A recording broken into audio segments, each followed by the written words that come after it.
shake him. The RPG can't put a dent in that armor. Let's head for the rail bridge. The bridge? I thought you rigged it with C3. I did. We'll lure him onto the bridge. Then blow him up along with it. Good plan. The bridge is on the other side of the runway. We'll have to cut through the middle of the base. You ready? Step on it. If he catches up to us, we're done for.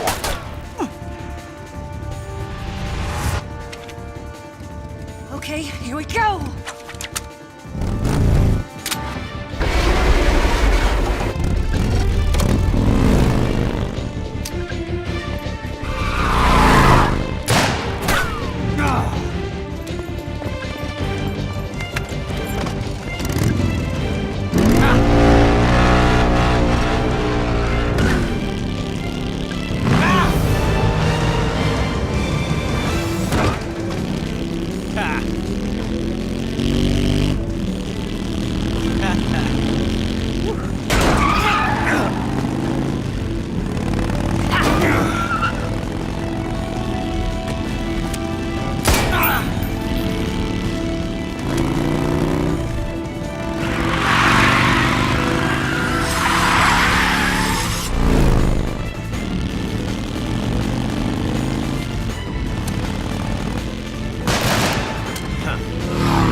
got a surprise for you. You won't be getting away this time.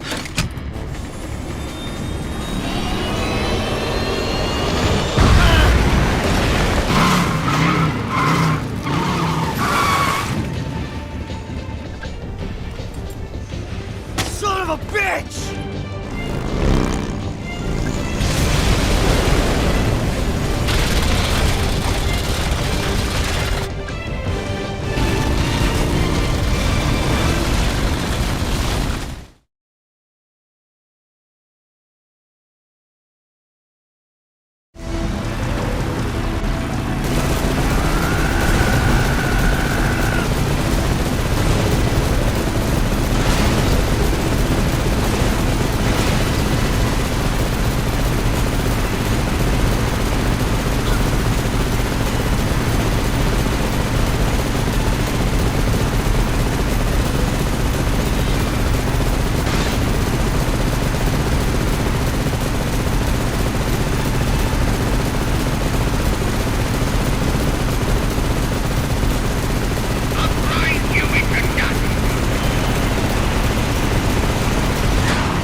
Snake, we've only got one chance. We'll lure him over towards the other side.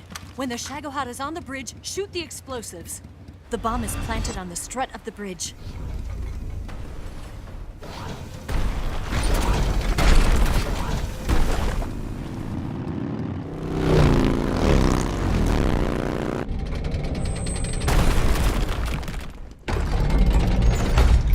Let's go!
One C3 charge. Keep your aim steady. The Shagohod's not here yet. Let it come closer. It's here!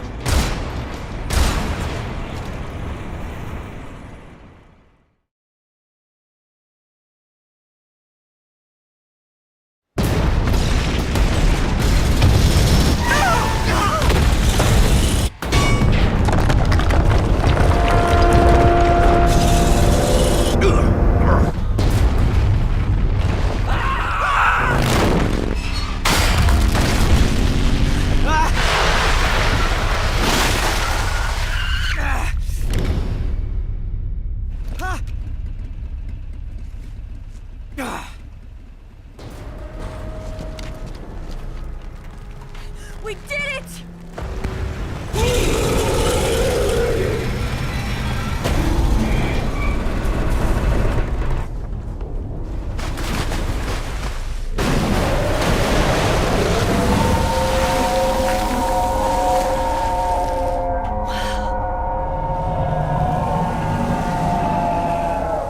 It's over.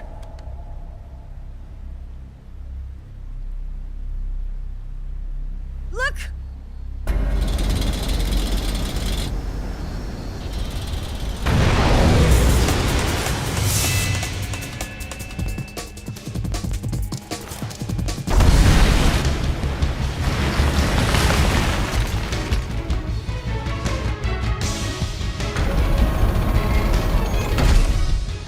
I'm not finished yet!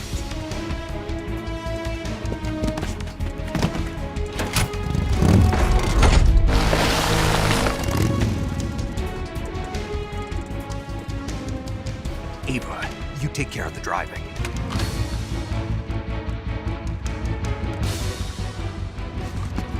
Here goes.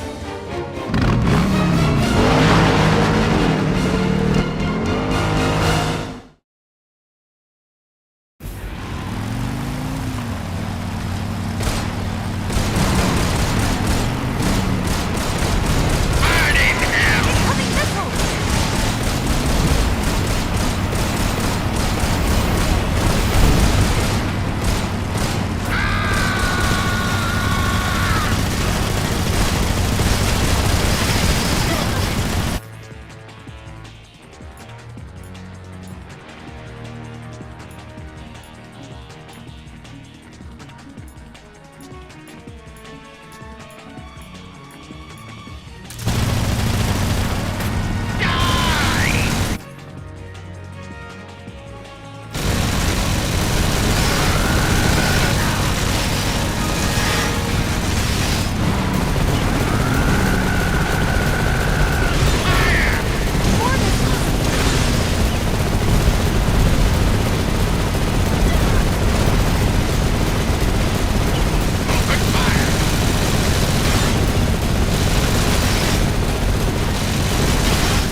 Did we beat him? No.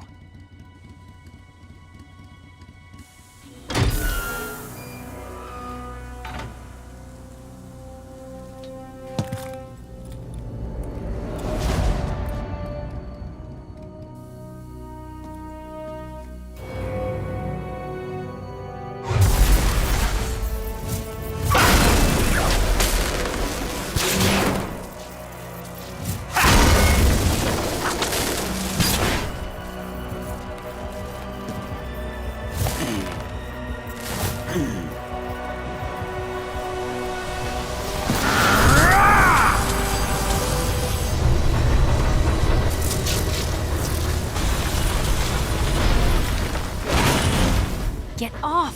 What? I'm gonna lure it back here. You're gonna use yourself as bait? Are you insane? I'm used to this guy. I know how to handle him.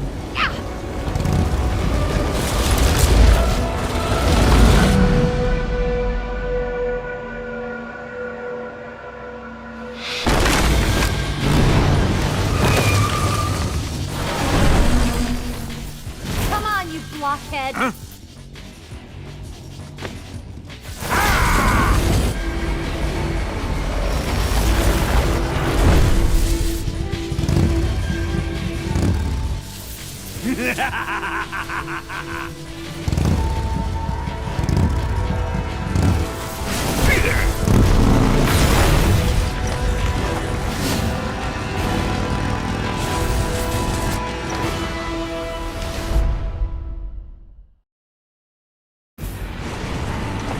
Snake, here.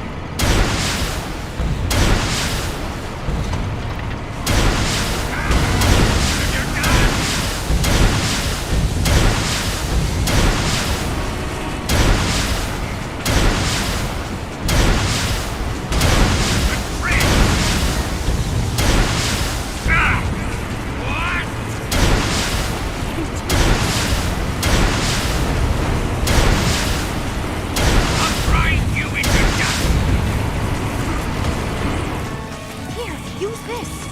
Here.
Who's afraid of a little thunder?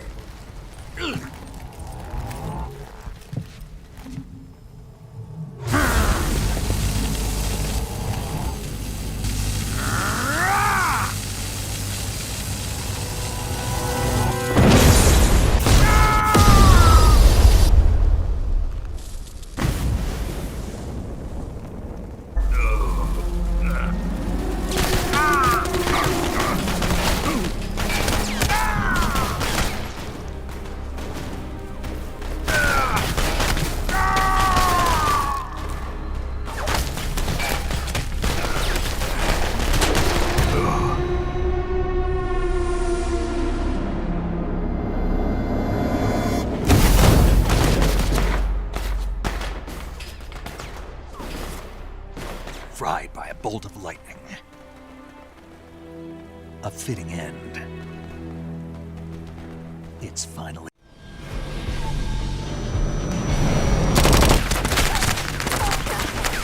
No time for this now.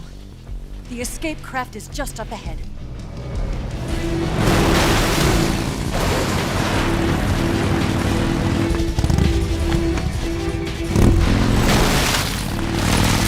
Let's get going.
Looks like they finally gave up.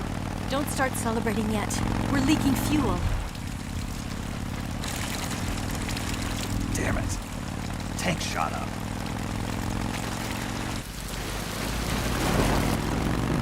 Crap.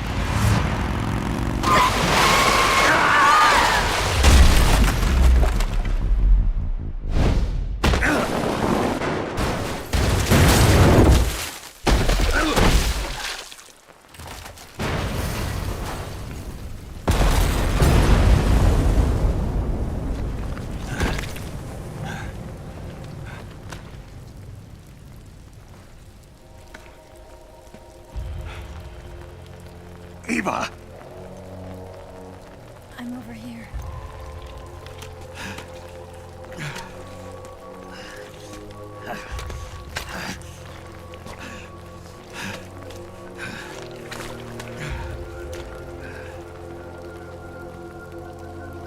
Bone in your body. You have to go. Give me a gun. No, we're getting out of here. We're still far away from the lake. I'll never make it. More time. I need you. All right then. I guess I'd better help you.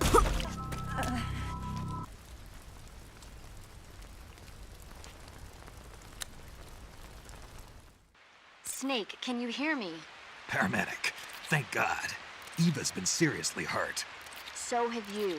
Luckily, I think her organs are all intact, but... Calm down, Snake. Calm down. You'll both be fine as long as you get the proper emergency treatment.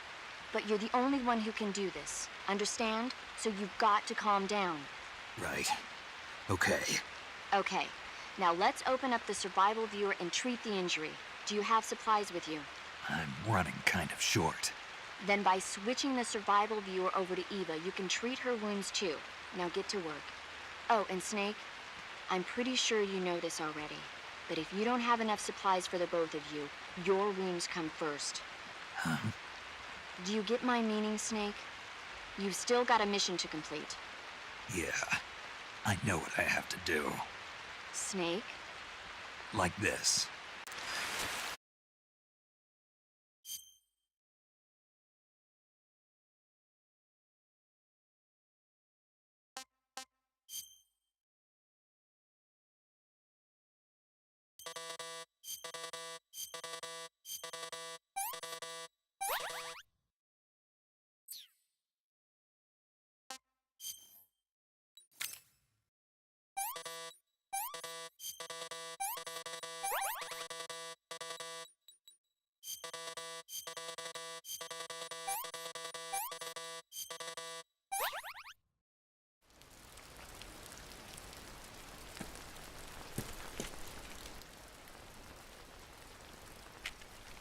It's different from the Mauser. When you're using a two-hand grip, you have to be careful where you put your hands or your fingers will get burned by the exhaust gas from the cylinder gap.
Snake, the lake is just over that cliff.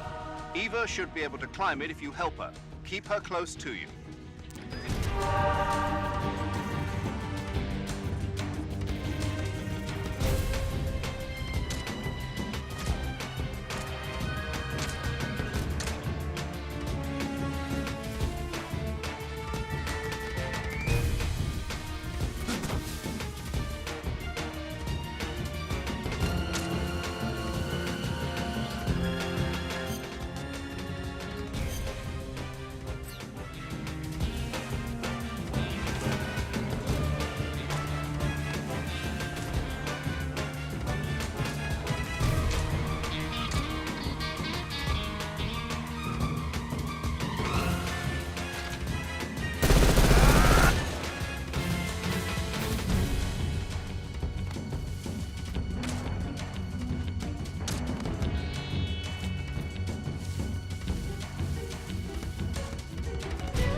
This tastes like crap.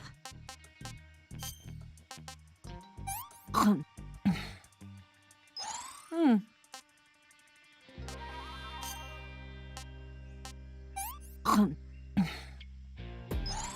Yuck.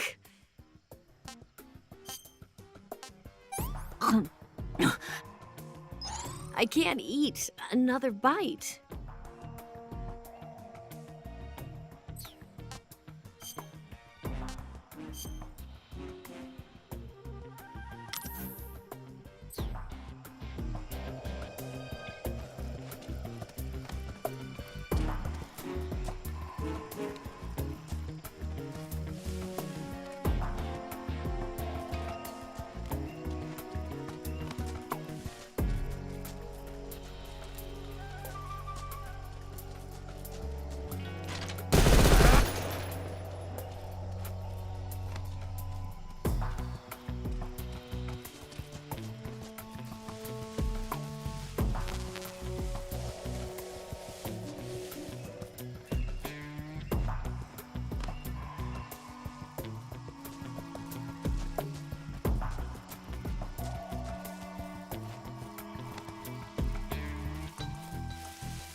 What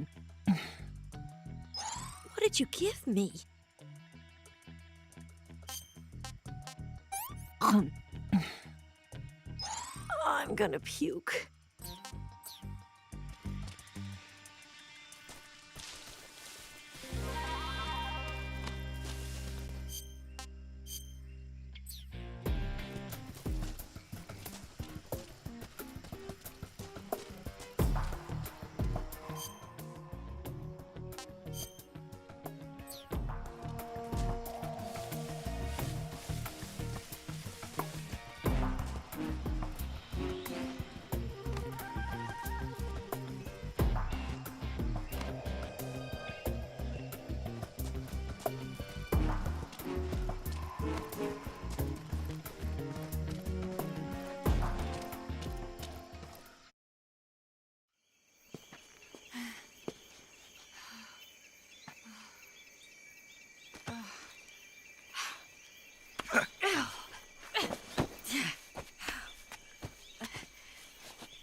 Come on, Snake.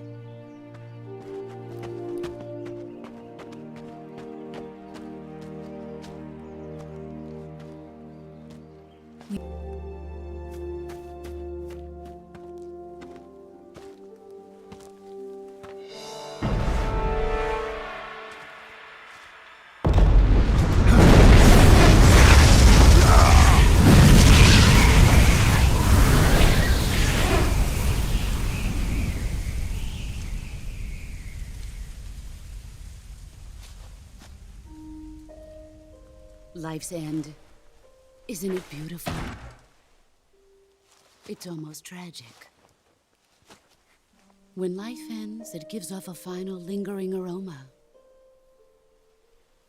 Light is but a farewell gift from the darkness to those on their way to die. I've been waiting, Snake, for a long time.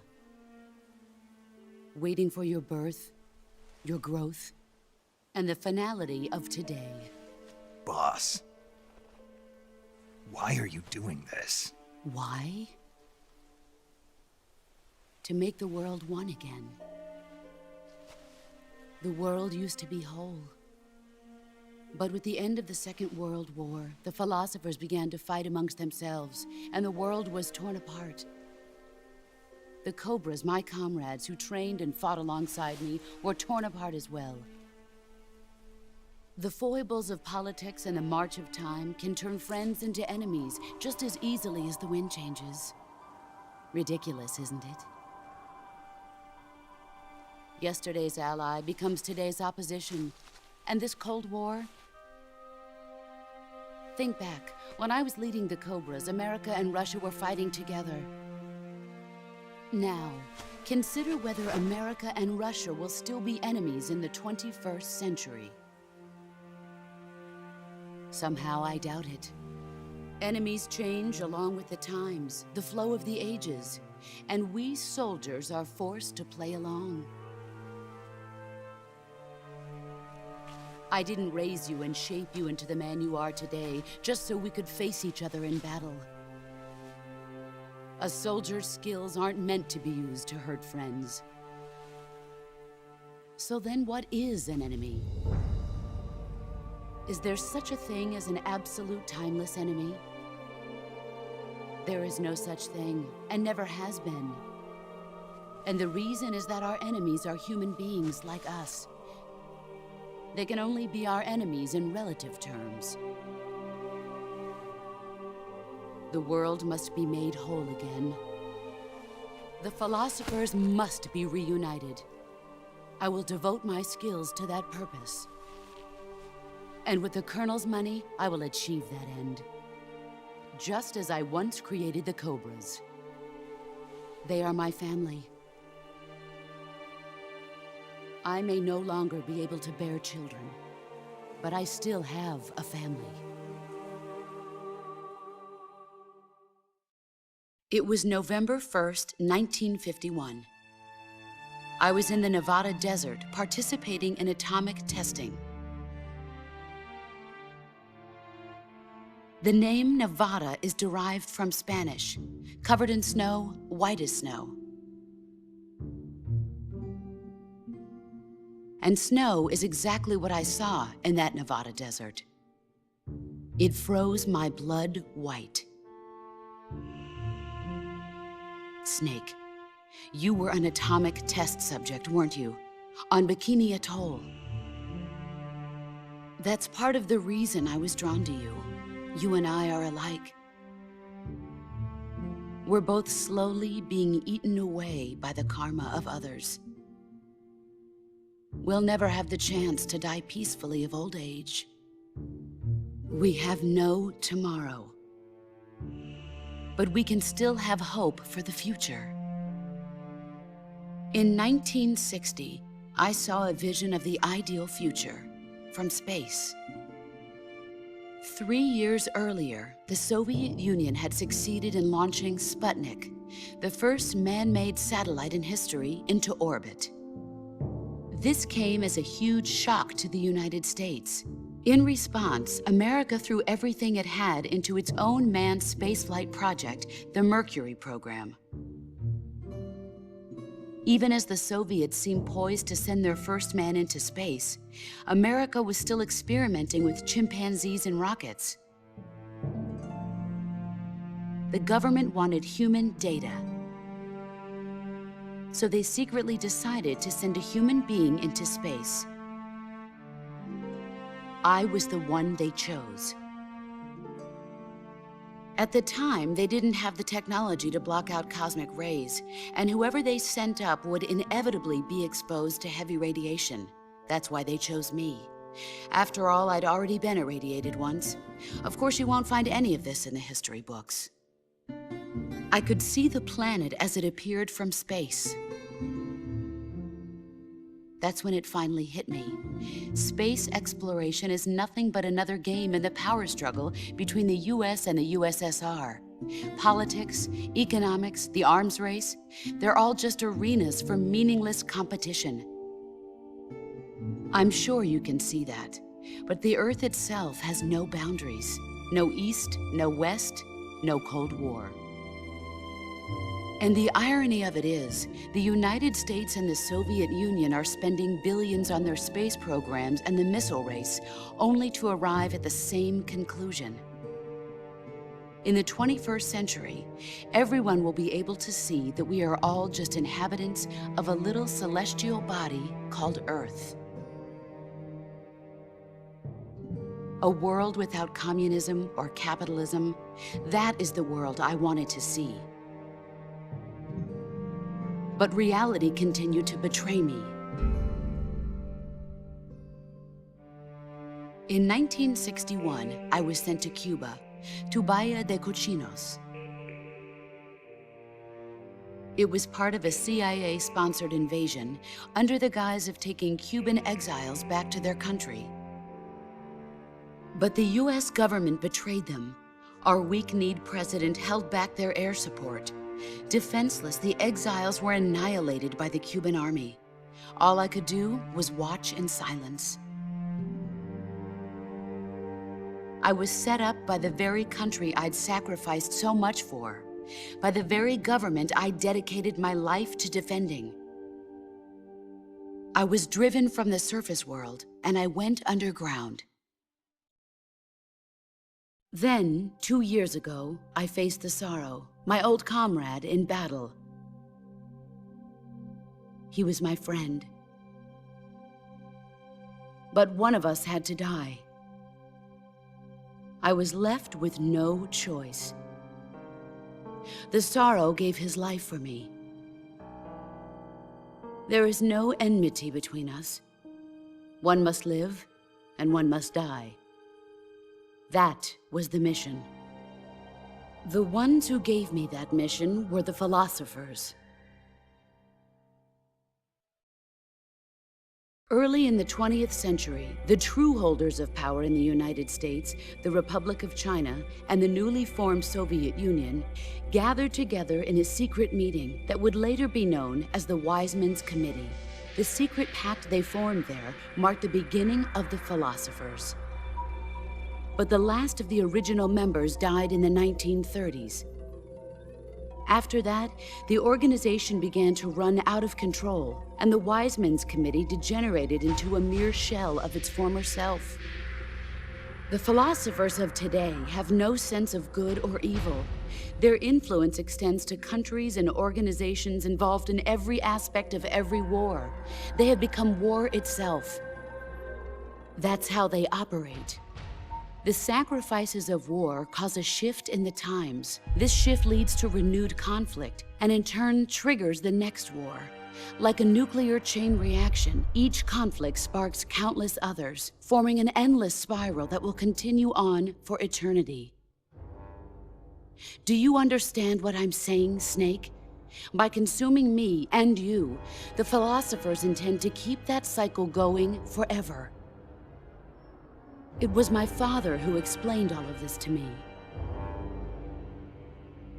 He was one of them. You see, I am the last remaining child of the philosophers. But after he revealed the truth, my father was killed by that same shapeless, formless organization. And my father isn't the only thing the philosophers have taken from me. In June of 1944, the Cobras and I took part in the landing at Normandy. We'd been given a top-secret mission to locate and destroy enemy V-2 rocket installations. I was pregnant at the time. The sorrow was the father. I gave birth on the field of battle.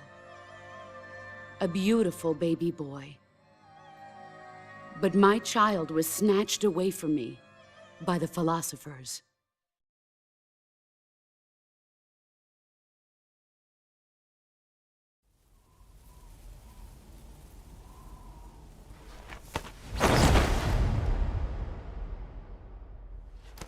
Look at this. I've never talked this much about myself before. Thanks. Thanks for listening to me.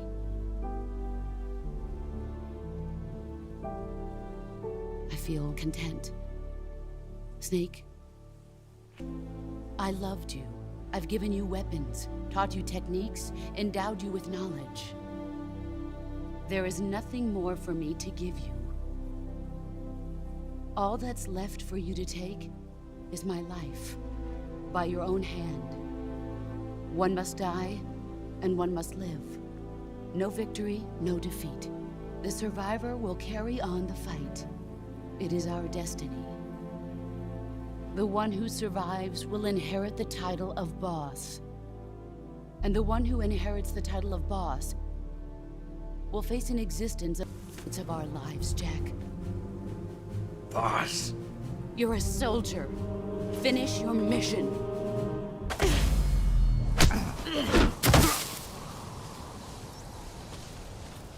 Run quick.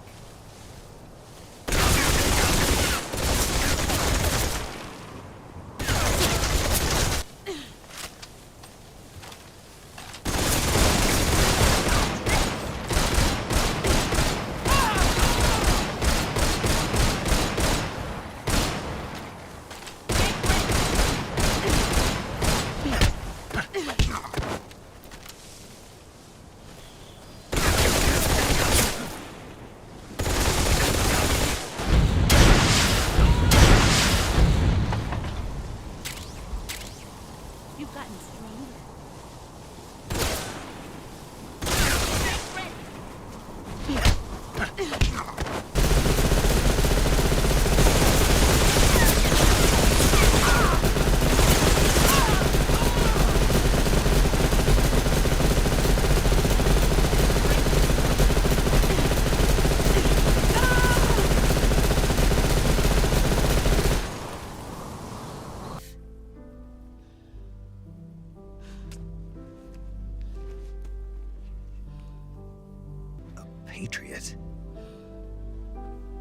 Why are you giving me this? Jack.